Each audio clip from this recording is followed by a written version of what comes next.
If I could go back at 50, right today in my 50s, and tell my 30-year-old self, I always pick 30 as the year I think that my life was really coming off the rails. I would go back and tell my 30-year-old self, it's okay. You're not alone. You're enough. But knowing you're enough and feeling you're enough are two different. Oh, isn't that the truth? Yeah. Every Friday, I write one letter to one female executive, handwritten, that I don't necessarily know. I pick one. Sometimes they're nominated and sent to me, and sometimes I randomly pick a woman I see on LinkedIn or doing something really extraordinary that isn't necessarily a CEO, could be middle management, and I handwrite a letter to say, someone noticed her. And I just wanted to let you know how incredible that is to be a change agent in your community. What you don't realize in doing that is the correspondence you get back. And I don't know if it's better to receive them or write them. I have trouble picking just one person. One of the neat things that I wanted to do too is, if you listen to the audio version, I recorded it myself. You did? That is so cool. I love that. Nobody does that. I did. I recorded it, so you're going to get like a really Southern accent, which I love. And I can't deny, and I'm proud of. But I also, when I stumbled in the book saying things, I went back to the editor and said, let's not take it out. It's who I am. I wanted it to feel very much like I'm in your house and it's conversational and I'm telling you my story over a warm cup of coffee. Yeah, no, I love that. I will definitely get the audiobook then if that's the case. I'd just like to express, in a very simple tone that I needed this conversation. I'll just leave it at that. Well, thank you. If you're with us for parts 1 and 2, you already know Dr. Julie Basler. You know the airport story and the email she sent to the entire college, all of that. And if you haven't seen it, you should definitely go back and watch it. I'll make sure to put a card into the YouTube video so that way you guys can go check it out as well. But a lot has happened since Julie was last on the show. She has stood on stages around the country. She has chaired national boards, and she's been honored by her alma mater and had a student center dedicated in her name, if I'm correct. And she has now written a book, and it's called She's Strong Enough to Break: How Female Leaders Can Reclaim Their Mental Health, Their Boundaries, and Their Lives Without Losing Their Seat at the Table. And I'll be honest with you, I read it, and there are parts that I'm still thinking about and that I could resonate with.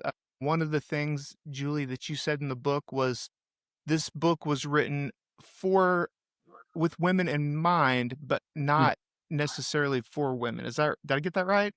You did. Yeah. I think there's this, when you see the title and you think She's Strong Enough to Break, and it talks about female leadership, that's obviously the perspective I bring to the table. But what's interesting about it is, and I mentioned in the book, I think any spouse, partner, coworker, anyone who is a male leader that has worked with women and has ever wondered what they could do to be a stronger leader and to work really successfully with both men and women. I think it's that type of book. So I didn't think, Nick, when I first started writing it, I had left it generalized. And so when it started pouring out of me, I thought about every leader I had ever worked with and everything I had wanted to do, but somehow wasn't able to do in my own leadership career. And it wasn't until I had a candid conversation with my editor,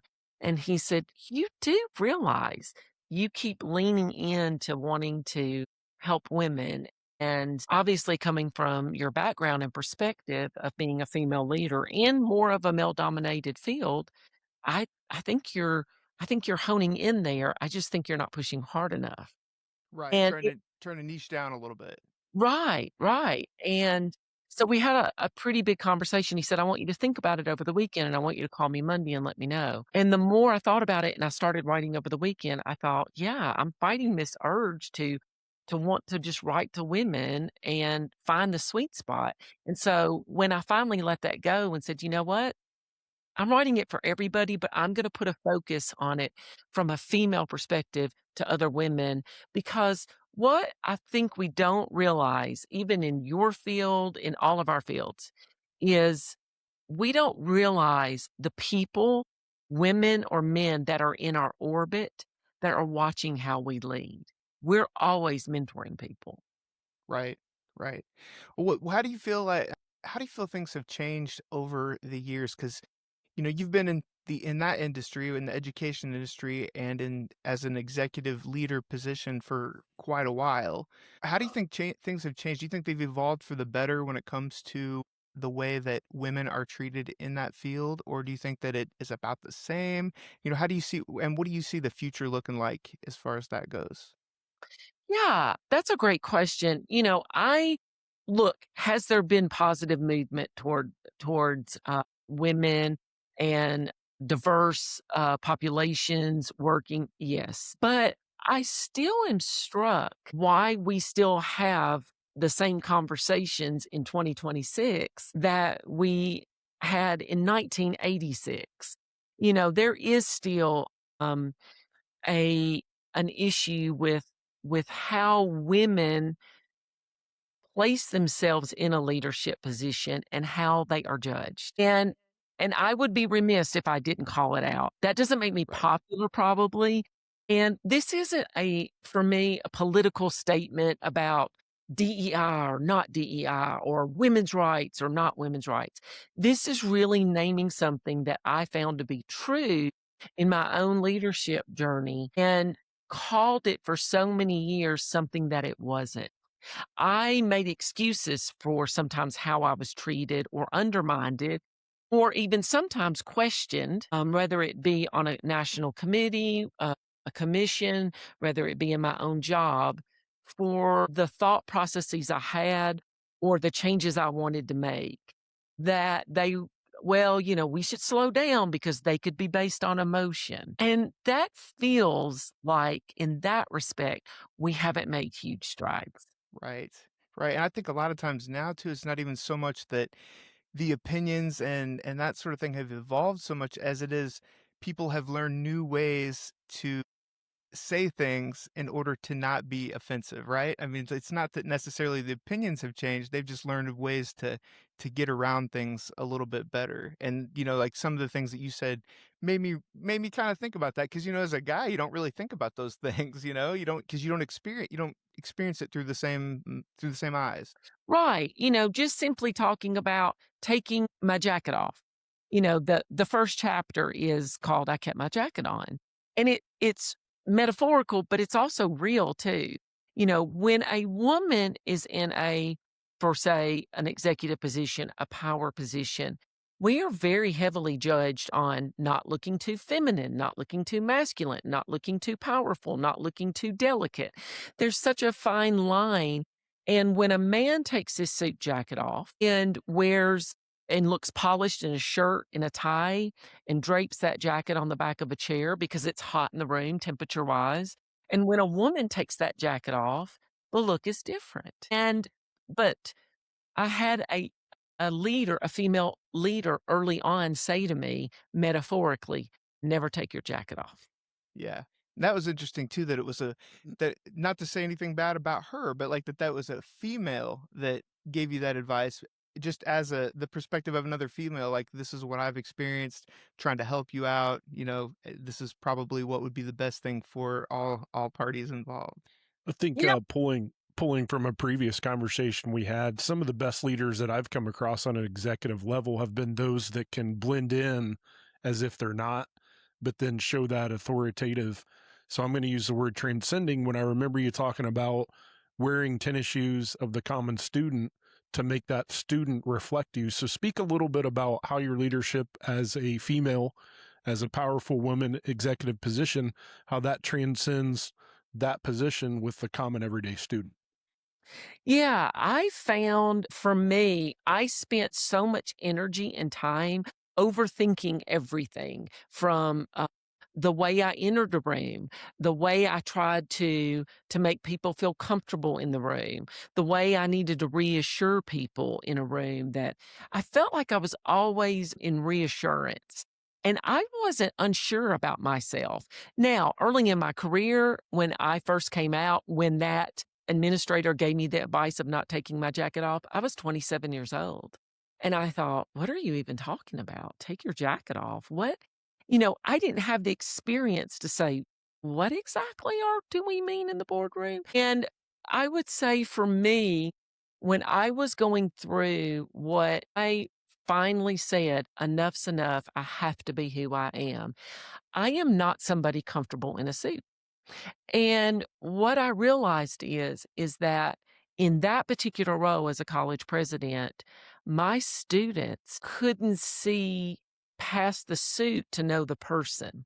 People on campus that walked around in suits were people in administration, but how would they possibly understand what a student's going through? And it wasn't a knee-jerk reaction to be in tennis shoes, and I still looked nice. I wore sweaters and Of course. dress pants. But I finally decided at some point, I no longer cared what the room thought. That if I was truly serving the mission, and that was to make students have a transformational moment in their life, what they needed was a leader who could be among them, not above them. And Yeah. the dress code became a barrier that I didn't even recognize. And it didn't make me popular on campus, especially when I had been the first female president in the history of Platt College. Comments were made. Our former president dressed so sharp, he dressed presidential. And Presidential, right? presidential. And I said, you would rather me think to be presidential as a leader and lead as a servant leader than dress as one. Which would Yeah. you? Yeah, there you go. What would Yeah. you pick? What's more important, how I look or how I engage others to be the best of who they can be and lift them up? Mm-hmm. Yeah. So, a follow up question I have to kind of correlate with your book to the general audience and public: how do you take your X amount of years that you've been in the industry, put that in writing for future generations to kind of learn off of? But also, how do you bring that into your personal life as a mentorship to your daughters that are very important to learn from someone that's very strong, respected in the college and outside of the college? I know that was kind of a loaded question, but how do you kind of unpack that a little bit? You know, it wasn't until I realized that once you cross the line of vulnerability and you put it out there, and I had a conversation with my editor, Jason, and it reminds me of such a great moment. There were moments where I started to write something that became, for me, very personal and very telling. And I sat back and paused.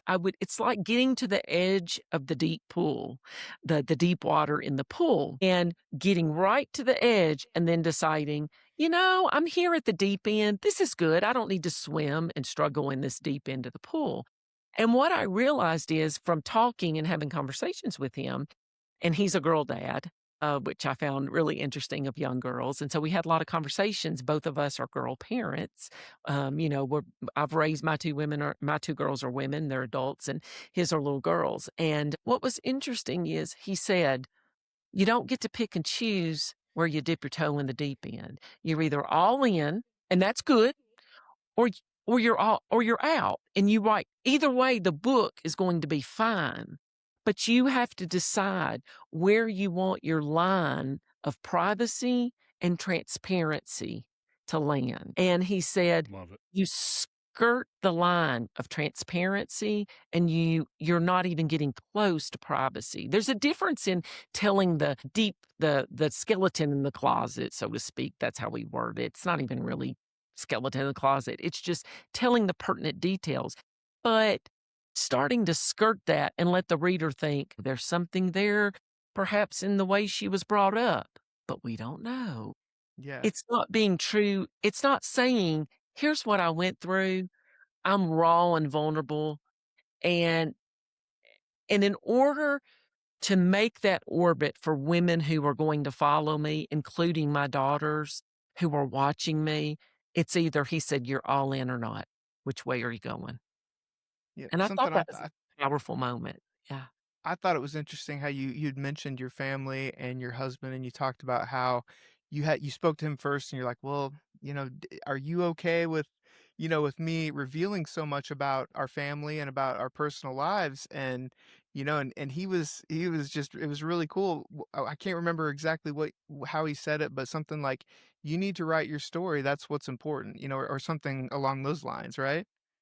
Yeah, he said, "If it's going to help someone else." That was a struggle for me because there's a fine line. I talk about in the book how I was terrified that Steve would leave me. And I spent so much of the early part of our marriage thinking I was never good enough and never enough and never why would someone want to stay with me, and that's where my mental health in my own life and my career crossed over. And what was so interesting about it is when I started writing about it, I thought, "Oh my gosh, people might think I have a marriage problem, or what if people think that this or that?"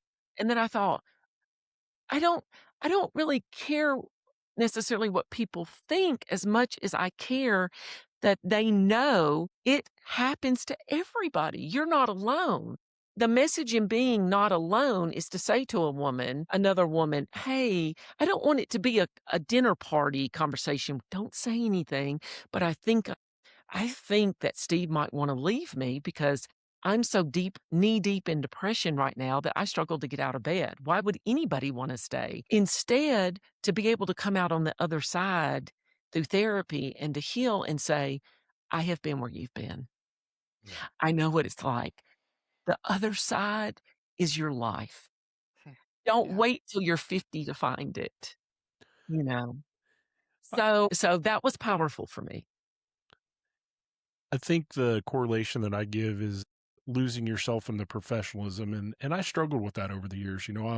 As I listen and you open up, and Nick's been inspirational with a lot of his topics that he's been discussing on his one-on-one sessions and stuff. It's just you walk that fine line between professionalism, how you should act, how you want to be relegated, but in all reality, if you're true to yourself, then that comes across as genuine as opposed to, well, I have to be kind of stagnant. I liken it, the analogy that I'm going to give, because I like to give weird analogies, is like, when you were in art class and you went up with that palette and you mix the colors together to make new colors and kind of reinvent yourself. I feel that you always have to be reinventing yourself professionally, taking a leap of faith, because that book is a leap of faith, right? You Mm. could have written it over the years, but at the same time, it was a right time to write it. Now you're focused on it. Now it's better because you've got your career aspects out there. So Right. talk to us a little bit about what gave you the courage to actually, put pen to paper, if you will, and make it professional and make the dream a reality. Well, perspective does a lot. I had been away from my role of the presidency. It was too raw when I first got out of the role. And I wasn't really ready to look back on it. I grieved the position when I first left it. Because what I realized is I had defined myself by that role. It's interesting. I just told somebody at dinner, I was with a girl group, and I told my girlfriends that it was interesting. 2 years ago, you could have asked me what I did for a living. I would say, "I'm a college president." People would say, "Wow," and that's where the conversation ended. But now people ask me, "What do you do for a living?" And I'm like, "Well, I'm a keynote speaker, I'm a writer, I build stronger teams, and I help in leadership, and I give a lot of thoughts about mental health." It sounds like a smorgasbord of all of these things, but really what I should be saying at this perspective in my life is I'm exactly where I need to be in the shoes I need to be in right now because my mission hasn't changed. See, I grieved what I thought was the position, but actually what I grieved was not having the venue anymore or the voice that was so easy to have as a college president to make a change in others. Right. Easier to define yourself by That's right. that position. That's exactly right. And then what I realized when I started writing the book was and I started talking to women all over the country. And I talk about a part, Jason, in the book where I send a text about something I want to know from women. I give them no context. They don't know I'm writing a book. I pick people from 25 years old to 65 years old, and I send this quote from the book. And the quote, and I'm going to paraphrase, reads something like, women are judged for being too emotional in a boardroom or in a conference room or in a job. If they come across as too stern, they're bossy. They come across as bossy, or we use even the word bitchy, she must be rare. And when we talk about two women that get in an argument or a disagreement at work, it's a cat fight. Two men are working it Yeah. out. Yeah. And so I put this context in one sentence. I text these people, and all women in different ages. And I write what they literally write down back to me. No one says, "Why are you sending this?" Which was so interesting. That was the first interesting thing I found, that no one said, "Hey, why did you send me this quote?" No one had to ask. Every woman said, "Oh, yeah, and don't cry at work. If you cry, then you look like you haven't held it together. And don't do this at work, and don't do that." And all of a sudden, I'm like, wow, I'm onto something here. Yeah, tell us about that part in the book. I just love this part because whenever I was reading, I'm like, yeah. Like when you're in the boardroom, right? Or you went to a meeting. You went to a meeting about being a potential being on the board or being Yeah, the chairman of the board or the something like chair. that. And you Mhm, sat down and it was all men, right? And correct. can you just will you tell that story for me? I just love that. Yeah, I was asked to stop by. We were gonna be meeting. It was rumored that I had a pretty good chance of being chosen as chair, and it was a position I had really, I had loved and still do. When I look back on my career, I'd loved. And it wasn't that the men in the room were trying to come from this pejorative position and they didn't like women. I think we get nervous when we think women are writing about women, and we think it's a power move, and we're going to point out misogynistic men. And that's not what this book's about at all. Some of the biggest champions in my career have been men, and I named them in my dedication. Yeah, I saw that. And what's really interesting to me, though, is it was the conversation was innuendo, talk arounds. And I don't do well with that anyway. I'm very forthcoming, and if I don't understand something in a room, I'll say, "Wait, what?" I it's just like the "I kept my jacket on" story. And I said to my leader, "What? Why would you keep your jacket on? I'm 27 years old. I don't even know what we're talking about." It's out of experience, lack of. And so I get to the meeting, and there's this conversation. There's some concern, Julie. Okay, concern I can deal with. What's the concern? Well, it's like, how a train moves. Well, I know what a train is. Well, train, you can be a locomotive, or you can be like a super freight train. See the two differences? Well, I I speed? Are we talking? I'm taking this so literal. I'm like, what in the world are we talking about? Right. Why are we And speaking in my riddles? and yeah, it feels very riddly. And it's like, well, there's some concern that you tend to go at the speed of a freight train when maybe what's needed is a locomotive. And I just sit there, and in my brain, I'm processing, "What?" And so I said, "Well, when you are in a position and you are a change agent, I don't feel like the change is, irresponsible. It's not like I'm like, we're going to throw this out and we're going to build a whole new this. I mean, my change has always been very calculated with what's best for students. That's been my whole mantra. And I've always said, if I could lead a college or lead a group of people as if they were my own children and that my children went there, then that would be the way we would treat the college. And so and so anyway, to wrap that story, to kind of put a bow on it, I said, "Is this be is the concern because I'm a woman?" And I immediately realized in my bluntness, that's what it is. So because women are a freight train and men are a locomotive, or the men are worried about me being too fast.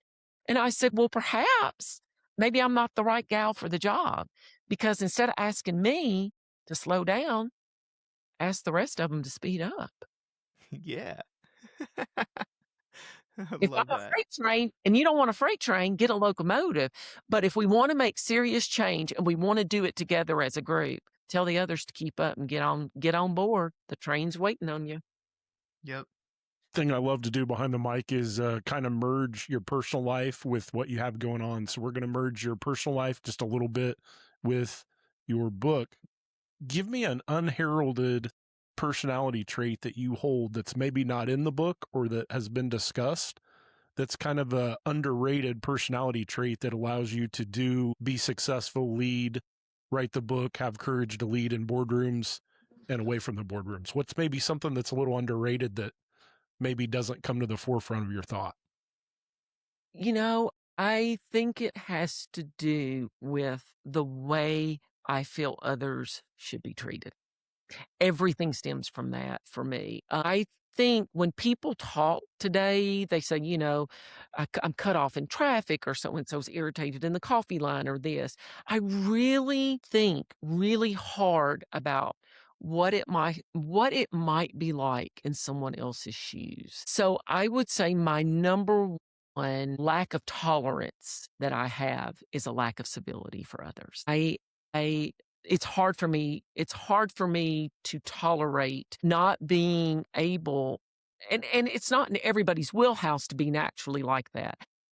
I think one of the misnomenclatures that we have about other people is we are so quick to judge. And as people, as human beings, we are so afraid of being judged. 90% of what we do is because we're concerned of what other people think. And when we finally set that baggage down and we realize the only people who I care what they think are the people who love me Mm-hmm. and It's who powerful. who respect me. And I think somewhere we've lost the ability to even consider what it must be like, regardless of creed or culture or color or diversity, political party. I think somewhere we as human beings, I'd love to see us get back to where we just think about what it might be like to be that person four people behind us on a cell phone just staring at it. Sometimes Okay. I see people not even typing, not even reading. They're intently staring at a phone Yeah. and to avoid.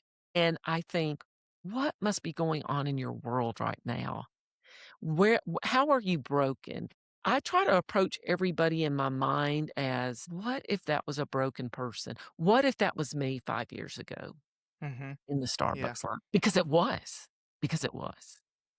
So who did you write when you I mean I know this was you expressing and you wanted to get all of your stuff out as well, but like who did you write this book for? Who did you have in mind when you wrote it? Like who were you hoping to help, and who would you obviously you want as many people as possible to read it, but who would you hope would read the book?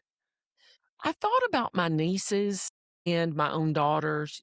I have nieces that range in 10 years old to 25 years old. And I think about that generation of women coming up. I think about women that have been in my orbit, my own daughters, my daughter's friends who are post college, in college, going into their first careers. I think about women in our orbit and what they see in women who are executives today, and how to balance that life someday if they choose to be a mother, if they choose to take a different pattern in executive leadership, if they choose to stay at home, if they choose to go back to school. What is the message that we are sending to women today that says you are enough? I think about that quite often. I would tell you what started that flame, as you mentioned, Nick, at the beginning, was my own daughters.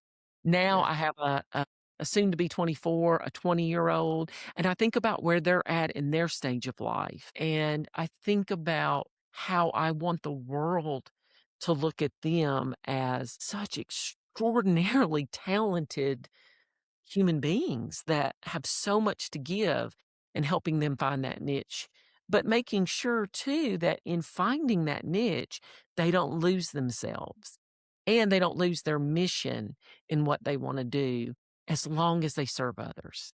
It's all in Hmm. the service of others. And I think that's why we're on earth. I think we've lost the connectors between people I behind agree.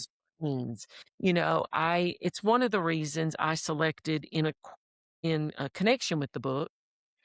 Every Friday, I write one letter to one female executive, handwritten, that I don't necessarily know. I pick one. Sometimes they're nominated and sent to me, and Sure. sometimes I randomly pick a woman I see on LinkedIn or doing something really extraordinary that isn't necessarily a CEO, could be middle management, and I handwrite a letter to say, "Someone noticed her. That is I so know cool. what you're doing." That chokes you up there. That's solid. Love that. And, what That's I've cool. learned from that is the letters, when you get a handwritten letter and a woman says, there's no political reason behind this letter. I don't want anything from you. I just want to tell you this is my project. This is what I'm committed to doing. And I noticed that you are doing X, Y, and Z. And I just wanted to let you know how incredible that is to be a change agent in your community. What you don't realize in doing that is the letters you get back, is the correspondence you get back. And I don't know if it's better to receive them or write them. I have trouble picking just one person. And I find myself going constantly to the stores to buy cards. And I think, oh my gosh, this would be a beautiful card to send somebody on the East Coast because it's got an East Coast picture on it. So this is a year-long project for me. I am, let's see, I had to look. I'm about 20 something weeks in. And Nice. finishing out throughout the year and making sure that I'd like to tell you it's just one card a week, but it tends to be more. I bet so. I mean, it's kind of like you were talking about how we were put here to serve others, We but are. really, and I've heard people say that this is selfish, but I don't think so. But really, when you're writing these letters, aren't you kind of writing them to yourself? Like thinking about how, like, man, how powerful and how awesome would it have been for me to get this letter at this point in my life, like when I really needed it. So, because just to kind of give you an example, I haven't done this in a while and I probably should, but I used to keep, dollar bills in my car. And Mhm. whenever I would be at like a stoplight or something like that and there'd be someone on the side of the road, I would just, I'd give them a dollar or two, not a lot, but I'd give them a dollar or two. And I would have people that knew me, family, friends, whatever, that would say, "Oh, they're just going to go buy alcohol with that or they're just going to go buy Right. drugs with that." And my response was always, I really don't care what they do with it. Mm. To be honest, it was more for me. Like it made me feel good to give to someone that could just as easily have been me in a different circumstance or in a different situation. Yeah, you're right. But think about it like this too. You can't you have to give to receive. In other words, you giving service to others is how. Now, for me, at this phase in my life, it's how I think about how I want my daughters to be treated in their first full-time job, by their college professor, in by their circle of people. So I always think about it and you're exactly right. You hit on a point. Service, giving to others is giving back to yourself, whether it be through the image of your child, through yourself, or through someone else that lands personally to you. Hmm. What comes around goes around, and Yeah. it's true. I always say it like this: a rising tide lifts all ships. Yeah. Any very successful person that I've ever listened to has almost all of them have always said that you cannot get to that level of success without giving because it has to you have to give you want to call it universe, God, whatever, but you have to put it out there to get it back, because we're all from the same source. Right. And you have to put it out there and I think give to others in hopes that you are bringing the light to darkness. I Yeah. always say that is my mantra when I wake up. How can I bring light to someone who has darkness? Because we will all have a point where we're in darkness. Even mental health wise, when now that I'm better and I'm stronger and I'm clearer and I'm more focused, it doesn't mean that 3 years ago when my father passed away, and that there wasn't grief and darkness and fear and shame and every emotion known to man. And I think to myself, that's when you need an olive branch, you can't get one if you don't give them out. Those dollar bills are olive branches. The handshake, a hug in the airport, a nice gesture, a compliment to the person 2 rows behind you to say, "Hey, nice jacket. You wear it well." Those are all olive branches. We just don't know the power of where olive branches land. What advice do you give to someone? So this is me taking a leap of faith because it's really weird. Like in stuff that I'm comfortable with, like athletics, I'm one person. In professional world, I'm a different person. What advice do you give someone that has, let's say, a weight or two added to their backpack as far as additional weight? How Mhm. do you like? Because I either have 0 weight in my backpack or I have 1,000 pounds in my backpack. I don't know how to like get rid of that weight before it builds up. How Mhm. do you think professionally, mentally, how do you compartmentalize that to realize that, hey, I got to get this before it becomes more of an issue and hinders me from ultimate success? Yeah, I think proactivity. I used to deny how I felt or brush it off as a strategy or I had an off day or saying that, well, I struggled to get out of bed today. I talk about in the book about how I couldn't get out of my car one day. I'm sitting in the car. It's 21 degrees outside. I'm freezing. I'm sitting in my car and I literally think I cannot walk into this building. I don't have it in me today. I like to say, I now I use percentages. I say, I'll get up in the morning and I don't feel well and my backpack's heavy. And there's nothing that maybe has triggered it necessarily. Old habits or old feelings will creep back in. So I have to stay on top of getting on top of them and not letting them spread. But I will say to Steve sometimes, Steve, all I've got, and Brene Brown said this one time, and I loved it, and I've adopted it in my own life. All I've got is 30% to give. And I love how Steve will say, then I've got 170 today. Oh, that's cool. Yeah. Yeah, that kinda remind you had mentioned performance in the book too, and, that it was just so exhausting, like, the constant having to perform, and what was and I know you talk about this in the book, but what was kind of the breaking point not the breaking point, what was kind of the, pivotal move for you to where you stopped performing as much and just, kind of let that go? Yeah, and this gets exactly back to what Jason just said too in terms of the backpack. I realized I was doing it. It's so funny how you create a habit. Like if you got up every day and for some reason you drank since childhood, you this is just such a silly hypothetical, but you drank 8 ounces of water every day. And then all of a sudden you got up and you stopped doing it, you'd be like, but I've always done that. But that's how I've always been. That's how I don't know why we do it. That's what I do. That's how my family did. And so for me, I remember saying, I didn't even realize I was doing it. I looked in the mirror. So I'm looking and I'm touching up, makeup. And I put on like some lipstick in my rearview mirror. And I look and I smile and I go like this. I say, Showtime. This is my life. This isn't a show. This is, like showtime. In other words, good morning. Good morning. A bluebird on my shoulder. I never felt like I could go in and be like, I struggled to get out of bed today. I hate the clothes I'm in. I'm 30%. My office door's shut and I'm on my 5th cup of coffee and I have a headache. And Steve and I had an argument because, like normal couples, we do. And my dog vomited at the front of the door before I left the house. And I got stuck in traffic and I completely zoned out and I'm not here today. But I'm your leader. Let's go. Other than Yeah. that, it's a good day.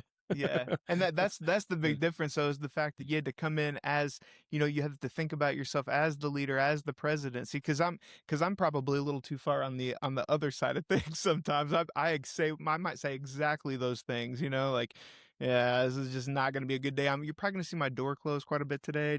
I'm just telling you ahead of time, but you probably can't or shouldn't maybe do that as a president quite as much. So I can see where there would be, where there Yeah. would be that draw. Well, what's interesting about it is I wouldn't let myself do it. And it wasn't because I couldn't. I thought that that's what I had to be as a female executive. And then when I finally said, the mask is off, I can't do this anymore. And I can't pretend that this isn't happening anymore. I realized I somewhere had lost, which I think added to my mental health issues. I somewhere lost myself of who I was. I would come home from work and having that mask on all day. And this is probably, Nick, where I really realized it. And I still had it on. So Okay. I'm stirring spaghetti on the stove and we're getting ready for dinner and the girls are setting the table and I'm sitting there and how was practice? Great. Da da da. And I couldn't be more checked out. I'm already thinking about how is that meeting going to go tomorrow because some of the people weren't very happy with the decision. And what if I did this? And what if I navigated this? And what if and the whole time oh, really? Mom, are you paying attention? Yeah, yeah, yeah. Go ahead and tell me more. And I suddenly realized I'm so checked out of my own life that I somehow flipped and lost who I was and who I wanted to be anymore. And it wasn't until I called myself out on it and through therapy that I said, I can't do this anymore. I didn't create the mask because of the job, and it wasn't because I was a female executive. I created the mask long before that when Right. when I was growing up. Right. I As needed to to be what perfect. you felt like you were supposed to be for whatever reason, however that was implanted, like for what you thought you were supposed to be. Yes, I needed to be. The message was, it's not that I had terrible parents. I No. didn't. I was raised in a very normal, middle, really to upper class household. Money wasn't a huge issue for us. I didn't grow up. I always say that. And my education was paid for. To say that all 10 years of my education was paid for.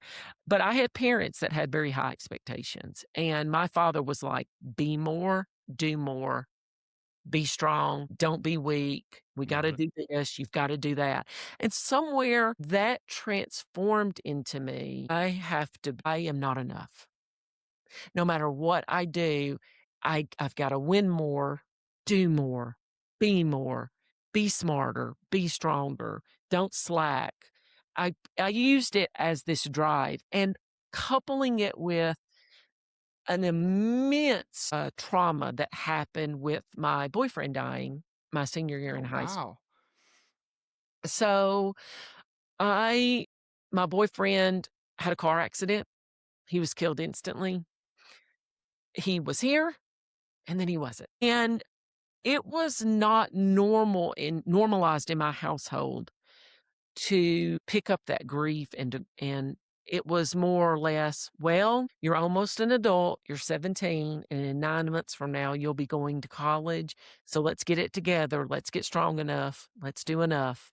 Let's move on. And somewhere that grief became that backpack that I never let go of. Mhm.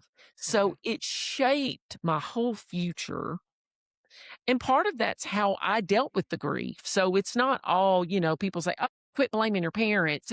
It's not that. It's just the way it all formed. Yeah. But for me to carry that grief for 30 something years, I still to this day, again, me being vulnerable, My kids all walked out. So all my kids are home. Both my girls are home. And my future son-in-law's here at the house.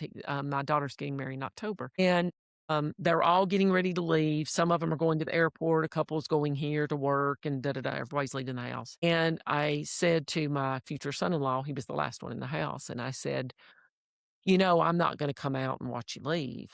So I'll just tell you bye in here. And he looked at me and he said, well, everybody's out in the garage. And I said, no, not me. Because I did that one time and I watched my boyfriend leave and I never saw him again. So Yeah. I never, ever watch anyone walk out of my sight. Wow. I had that rule for 30 something years. That is baggage. That is grievance. Now, if I go out into that garage and do it, does it mean I'll never see my family again? No. So that is more therapy I need to get to the point where I can go outside in that driveway. My goal this year is to stop doing that and to walk out and tell them goodbye. I just can't do it yet. Yeah. I think what you've taught me through the 3 times that we've spoke is in a weird math equation, being in education, authenticity is therapy. And that I've got to strive to do, because it's like I'm 90% authentic, but that 10%, there's some hidden gems in there that I'm just not willing to show, but vulnerability equals the equation I said as well. So I think that all kind of goes hand in hand. So I think that's inspirational what you're doing. And Nick, the current content that he's doing is inspirational too. And I think that's a great reason to know you as a professional, be engaged in your book. And I want to compliment you because philanthropy is what I get out of the letters. It's not directly like you would associate that word, but that's what that is, because that's giving back. And that's a super, that brought tears to my eyes, because how do you think about that? I'm impressed that you do it, but how do you come up with that idea to do that? And that's inspirational. That's keep that up. That's a super interesting, super professional. I like that. Yep. Thank you. I appreciate So that. you said 2 weeks, right? 2 weeks is when the book comes out? It does. It comes out in 2 weeks. It is the most vulnerable you'll ever see me. It's Nice. the equivalent of seeing me in a bathrobe getting up in the morning, so get ready. I think, I want to reiterate how even in that vulnerability, Jason, in telling all of those stories in the book, I'm still a work in progress. I'm still not able to go out to this garage and wave my family goodbye. It's coming, and I will celebrate it when it happens. But it's a journey. It's a lifelong journey. And we don't have to have it all figured out. That's one thing I've learned too. If I could go back at 50, right today in my 50s, and tell my 30-year-old self, I always pick 30 as the year I think that my life was really coming off the rails. I would go back and tell my 30-year-old self, it's okay. You're not alone. You're enough. But knowing you're enough and feeling you're enough are 2 different things. Oh, isn't that the truth? Yeah. Mhm. Yep. What's the exact date though for the book? July 1st. Okay. Yes, available, and it's on Amazon. We're also building out a webpage that will have some newsletters coming out. It's juliebasler.com, JULIE, as in boy, ASLER.com. And it will be debuting along with the book. One of the neat things that I wanted to do too is, if you listen to the audio version, I recorded it myself. You did? That is I so did. cool. I love that. Nobody Nice. does that.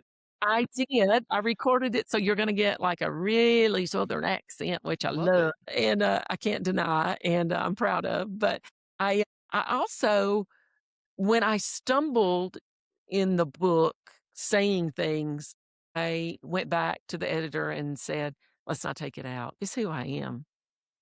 Yeah. I wanted it to feel very much like I'm in your house and it's conversational and I'm telling you my story over a warm cup of coffee. Yeah, no, I love that. I will definitely cool. get the audiobook then if that's the case. That's one of the reasons why so I really like to. I'm more of an audiobook person anyway. I'm just Yeah, yeah. too like bye, to sit down with a book for too long. But yeah, Eckhart Tolle, like anytime I've listened to like his audiobooks, he has that soft, like spiritual kind of, sound to him, and that's part of why I like to listen to his books. So that's really cool. I'm glad that you did it yourself. Well, I appreciate that. There are times I get a little broken up too. I get tearful. Even better, yeah. I pause and I'm like, okay, let me pull myself together here. I'm telling you this very personal story and, it means a lot. And I hope that when people walk away from the book, that they feel like the number one thing I want them to hold on to is besides you're enough and you are worthy of everything, um, is you're not alone. We're just not alone in this world. Yeah. And there's opportunities for olive branches to pick one up and put one down. That's the whole name of the Yeah, game. I love it. Yeah. Pick them up and put them down and, hand them out, but accept them too, because there are days where we need them and there's days where we can freely pass them out. And so, and that's that backpack, right? That's Yep. that backpack heaviness. Yeah, Yeah. for sure. Yeah. Well, if there's one piece of advice that you want to give to the audience, whether it's Mhm. about your book or just something in general to Mhm. kind of leave everybody with, what would it be from the journey that you've experienced up to now? Regardless of age, regardless of where you're at in your life, it is a journey, but more importantly, what I've learned through this journey of mental health is that I really feel like coming out on the other side much healthier and happier is that there is so much out there to live for and so much out there that we don't even realize every day that we do. That's right. We focus so much on what we did wrong every day. I could have been better at this. I could have done more on this. Oh, if I had, I shouldn't have cut that person off in traffic. We beat ourselves up for all the things that we do wrong when we're being human, that we don't sit down and write a list to say, what were 5 things I think I did today that if I could repeat in a week, I'd definitely do again? That's good. I love that. Well, Julie, thank you so much, and obviously I'll put the book out there. We'll put all your. I think you're also speaking at the CQ convention coming up, right? Or conference. Yes, I am in June. Yes, next week I will be in Cleveland and speaking. And furthermore, I'll be on doing some tours about mental health and talking a little bit about the book and really about how we can be better change agents in our own life for ourselves and for other people. Yeah. And once the book comes out, then people can find you on your website as well as. Is there any other place, LinkedIn, good place to find you? And Yes, absolutely. It's Dr. Julie Basler. It's got that Tennessee orange background that I love in my picture. Little checkerboard. Yeah, I'm that orange girl. There you go. And, absolutely, I love when people reach out to me in LinkedIn and feel free to check out my post. I post a lot about mental health, about women and men in leadership, and about what we can do as a society to make each other better. Because we're only as, like I said, as strong as our weakest link in our lives. And so we want to surround ourselves with people. A rising tide lifts all ships. And I want to be around people who are engaging and who are people that want to be engaged with, you know. So I appreciate y'all having me back for a yeah, three-peat, a yeah, three. and this is for our relaunch too. You know what I mean? Because like we took a little break for a while, so you will officially be our first guest coming back. So I'm honored. I'm honored. And thank you to all your guests. They've always been so warm and so kind. And Nick, congratulations on the one-on-ones. They're Yeah, powerful. They're thank you. inspirational. absolutely. I would like to challenge your audience to put headphones on, get in the bed, turn the lights off, and listen to the one-on-ones silently with no sight. It's very powerful when you listen to it and not watch it. It is for me anyway. I found myself very emotionally drawn to the things you were saying, and they resonated with me. And I thought, this is powerful. Thank you so much. This is powerful. It just forces me to say things that I wouldn't normally say out loud. So That's, so I appreciate that. yeah, for I sure. just like to express, in a very simple tone that I needed this conversation. I'll just leave it at that. I'm Thank you. taking on new initiatives and I've never struggled with confidence, but this is the kind of conversation that I needed because it's about putting yourself out there, being vulnerable, not worrying about others, shrinking your circle down a little bit. All of those are stuff that I've wrestled with, and you can't fear success. And I think you're the epitome of that. You put yourself out there, you got it into a public format, and people are going to enjoy what they see on the other side. Well, thank you. I'm Yep. so honored to be here. Thank y'all for asking me. You have no idea how excited I was knowing I was doing this Me tonight. I'm too. so Yeah. excited. And I appreciate y'all, and my big hugs and kisses to y'all and to all your listeners. And thanks again. I can't wait for our paths to cross again.